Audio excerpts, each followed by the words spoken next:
Hello YouTube, welcome back to the channel. So a little bit of a video here talking about something heading into Friday. The content gods give a gift. This one I don't think is really, I wouldn't qualify this as a breaking news thing, but it's definitely made the rounds today, so that's kind of interesting. I'm showing you an article from Sports Collectors Daily, as I often do. I will link the article for you in the description if you want to check it out. Channel-wise, it's been kind of a quiet week for the most part, although today I did get a ship my cards order, so I'll be recording the pickup video. That's going to be a little bit of fun. It'll be a little bit of variety, and that's kind of the thing I like to do on this channel, so that'll be fun. It'll be a fun week of mail this time around. I'll go through some of that stuff. Now, as far as this story is concerned, again, it's not really a breaking news thing because it's not going to change life immediately, but it is interesting, and it also kind of plays into one of the points that I made previously as far as the whole Fanatics and the way it was configured. So the story itself is that Mike Mahan here has been named CEO of Fanatics Collectibles. Now, the first thought, if you haven't caught this previously, is, wait a minute, what does that mean with Josh Luber? Well, Josh Luber is going to remain the chief visionary officer and co-founder of Fanatics, and will remain in the role to also run Zerocool.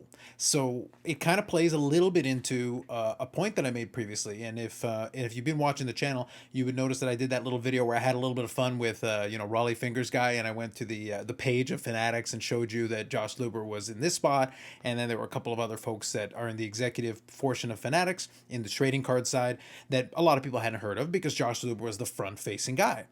And this is where, and I'm going to pose a question about this in a second. But my point at that moment, because a lot of people were wondering about, Josh Luber's leadership and this, that, and the other thing. And my point with that video wasn't to discredit any of that. My point with that video was just to point out that this is operating as a branch inside of a larger company. And when you've got that, you've got these different layers and different folks that operate in these different spaces and do different things. And when you've got a role like Chief Visionary Officer, it's one of those nebulous roles that is kind of open to interpretation. It's kind of in the eyes of the beholder.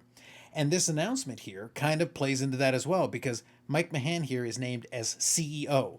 Well, we know what a CEO is. That's kind of where the buck is going to stop. So you can still have a chief visionary officer and have a CEO, but the CEO's job is going to be a little bit more clear cut than the chief visionary officer, which can kind of, move around a little bit nebulously depending on what's needed. And in a case like this, Josh Luber, and it says here, will remain in that role as chief visionary officer and also run Zerocool. But at the end of the day here, Mike Mahan is going to be, as CEO, going to be in command of all Fanatics physical and digital collectible brands, including Topps, Candy Digital, and Zerocool. So it's kind of, there's going to be a little bit of overlap, and then Mike Mahan is going to report directly to Fanatics CEO Michael Rubin. So at the end of the day, you got to remember, Fanatics CEO Michael Rubin is the top king at the top of the kingdom overall. But inside the various fiefdoms, like Fanatics Tradables, Mike Mahan is going to operate at the top of one of those fiefdoms. And like I said, Josh Luber will remain on as Chief Visionary Officer, which we'll see what that actually ends up meaning, or Chief Vision Officer. But that goes back to what I said earlier. I didn't think that Josh Luber necessarily was, the one in charge, quote unquote, of the overall Fanatics, even though he's obviously been participating. And I'll give you a bit of an example of that. A lot of different interviews and different discussions that he's had over the last couple of months have kind of led me further and further down this path to kind of being like, I don't really know if he's participating in the day to day. And obviously his schedule he keeps and the way he likes to operate himself didn't suggest to me that he was operating in a CEO-ish capacity anyway. And one of the examples that I'll cite for you, and I believe it was the last episode, it might have been the last week on the crossover, he was there as kind of a guest in the beginning of the episode talking about a variety of different things. And one of the things he brought up was the Fanatics Topps deal with the collegiate teams, which I touched on a little bit last week.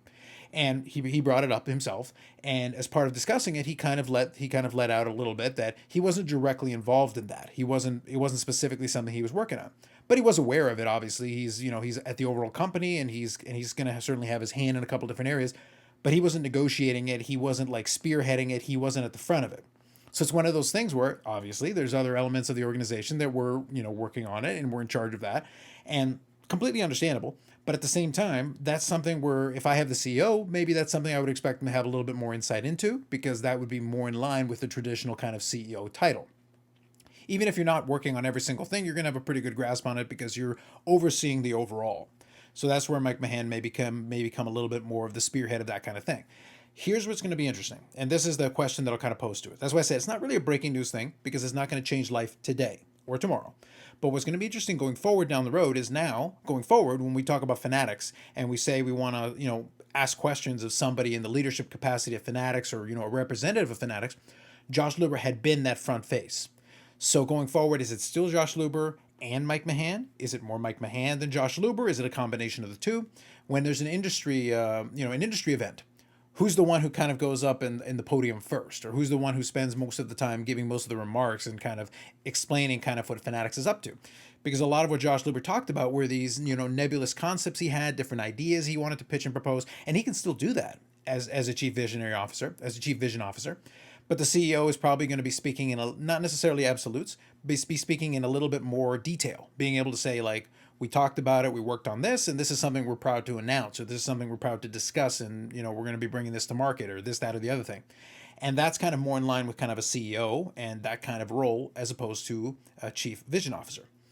So it'll be interesting to see who then becomes kind of the front face of Fanatics going forward. Does it become Mike Mahan here, or is Josh Luber still have a role in kind of a front facing in addition to whatever he wants to work on with Zerocool?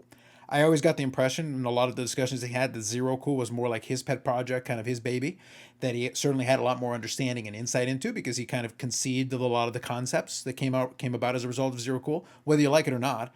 That's the one that he always seemed to have the most insight on because it was the one that he seemed to be most directly involved and hands-on with. So going forward, that could still very well be the case, but at the same time, we've got Mike Mahan here who may become more visible as we're talking about anything else pertaining to Fanatics, other acquisitions, or anything related to that. So it'll be something interesting that I'll present to you. I'll leave it here for you if you want to check out a little bit about his background, because that's included here. I'll read a couple of excerpts. It says Mahan joins Fanatics after running Dick Clark Productions, the world's largest producer of television events, including the Golden Globe Awards, American Music Awards, and Billboard Music Awards, where he served as CEO. Fanatics highlighted Mahan's work as the intersection of digital media, content creation, influencer marketing, entertainment, and finance. So very similar to the Beckett CEO introduction, we're not really looking at somebody who necessarily is coming from a hobby base. They're coming more from a media, a digital background, content creation, a lot of different categories that could still be, serve this person very well in this kind of a space. But then the question is going to be, what's Mike Mahan's vision for where Fanatics trading cards is going to go, as opposed to anything else? Similar to when we talked about the Beckett CEO and we looked at, his more technological background. Here we're talking about somebody who understands, producing television events. This is kind of a different skill set, but still, I'm sure there's some stuff that would be transferable, and we're going to have to see how that kind of plays out. But this, again, kind of goes back to what I said earlier, that a lot of times we'll look at somebody who's a front face of a company, and then we'll make assumptions. Oh, this is the person who's in charge. If you don't like the decision, this is the person to blame. Or if you like the decision, this is the person we credit. And sometimes it's not quite that simple. Sometimes it's a little bit more nuanced and a little bit more complicated. And we're getting a reminder here once again with Fanatics that actually there may be other people that were more involved in a lot of the goings on and a lot of the internal workings of these companies. And some of them we don't get to see. And in this case, we've got Mike Mahan here who may become visible. And if he does, then obviously we'll see more of him going forward. We'll see kind of where that puts Josh Luber relatively to him, what happens as far as that's concerned. And if you basically need to go to a Fanatics and you're picking up the phone, who are you actually going to be trying to reach? Are you going to be reaching Josh Luber, or are you going to be reaching Mike Mahan? And as he begins his regime, that'll be more interesting to see kind of where that works. So I'll leave the link for you in the description if you want to check out a little bit more about his background and get a little bit more information on it. I'm also curious what you think. Now that it's very clear that this person is going to come in here and is going to be CEO of Fanatics going forward with a more traditional kind of background as far as building businesses or operating that type of business, even if it's not outside of the card space. Is that encouraging? Discouraging? Are you curious to kind of hear what he has to say specifically, or do you want to kind of would you prefer that he kind of stayed in the background and maybe Josh Luber is still the front-facing person? I'm curious kind of where your thoughts are on this, or is it just something that's kind of a wait and see, and you're not really too concerned about it either way? I'm very much in a wait and see mode because at the end of the day, I don't think there's going to be too many dramatic shifts and dramatic moves immediately. I think it's going to have to kind of play out a little bit as those companies, because they've got all those new acquisitions, how they integrate them into the bigger business is going to be a big part of what happens next. And is there another shoe to drop? Is there more coming? Obviously, with all the licenses they've been gobbling up, does that mean that something happens with Panini down the road here? What happens to any other potential licenses that they may want to get into? And the question is, where does Mike Mahan here fall into that in terms of the planning process and making moves as far as potentially expanding their portfolio even more? So there's a lot to happen between now and then. Kind of an interesting time in the hobby, relatively speaking, to be making a move like this, but we'll have to see how that plays out. Anyway, so just some thoughts, food for thought, as I like to do leading into the Friday.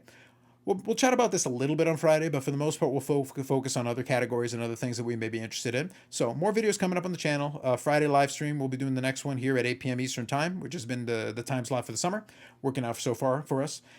So we'll go from there. Any thoughts you have, feel free to include them in the comment section. I'll try to reply back to them as soon as I can. Thanks very much. We'll catch you in the next one.